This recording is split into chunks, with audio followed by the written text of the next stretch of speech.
Sky. Blue. Blue sky.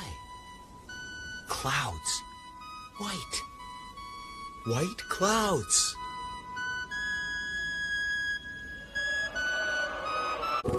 You must travel to the four corners of this land and see what is left of the things that man has built and done. Yes, it is puzzling. You can't assume that beings more powerful than man are necessarily wiser. That's it. You're learning. You're learning. A Wind Named Amnesia is a movie based off a novel of the same name. The movie is an hour and 21 minutes long, and that hour and 21 minutes is just full of agony. By the time you're done with the movie, you think 3 hours have passed. If you watch it from beginning to end, you will also realize that this movie just shouldn't exist. Okay, so the plot of the movie basically is that a wind went through the world and erased the memories of everyone, and I mean, it's a pretty cool concept, but the delivery in this movie it's awful. You'll see shortly. The story revolves around our protagonist Wateroo as he goes around the United States trying to recover civilization and trying to re-educate the masses. Early in the movie, our protagonist meets with a strange woman who can also speak, and they go on to go to different cities and see the state of society. As much as I don't want to, I have to give more context for this to make any sense. So the protagonist does get a backstory, and I wish I didn't have to explain it, but let me explain it in the most basic way I can. Protagonist lose memory after wind.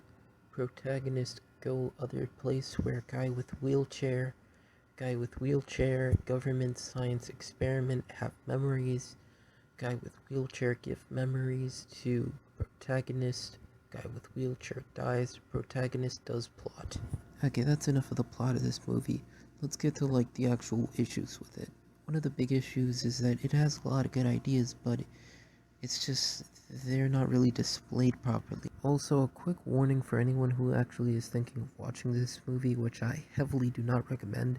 There's a lot of nudity in this movie, and it's not like a hentai or anything, but just like watch out for that. There's a lot of moments in this movie where our main protagonist and the mysterious girl just keep talking about like, did humanity deserve it? Can it come back? And I mean, these moments just aren't that interesting. Just seeing two people in a post-apocalyptic movie just talking about just like, yeah, did humanity deserve it? Just like on minutes on end is just not all that interesting. I mean, I'm not saying like the movie can't get philosophical. It's just there's definitely a more interesting and impactful way to deliver these sorts of ideas. In the movie, they go to this dome made by an AI that made the perfect society. Some of the ideas here are pretty interesting, like, would you rather live freely in a post-apocalyptic society where you could die? Or would you live in this perfect society, but you would be controlled by an AI? But this whole section really proved that you shouldn't go into this movie thinking, yeah, there's going to be a lot of action. If you're looking for, cool post-apocalyptic action movie, this is not the movie for you. This is very, thinky movie, If you want some cool post-apocalyptic action, then watch something epic like Fist of the North Star. That movie I actually can recommend. Unlike this one, do not watch this. Go watch that. Getting back to this review, I'm just going to spoil the ending, so if you want to watch this movie for whatever reason, this is your chance to go and do that now. But the spoiler is it's aliens, and the mysterious girl, yep, she was an alien, because this is what the post-apocalyptic movie really needed, aliens, of course. So in the end, when they get to New York, she says that she's going to report back to the aliens, and that she's not sure if humanity will get their memories back. Yeah, that's it. We don't even get an answer in the end. But there is something that we do get in the end, which is just like, why? There's like a sex scene out of nowhere.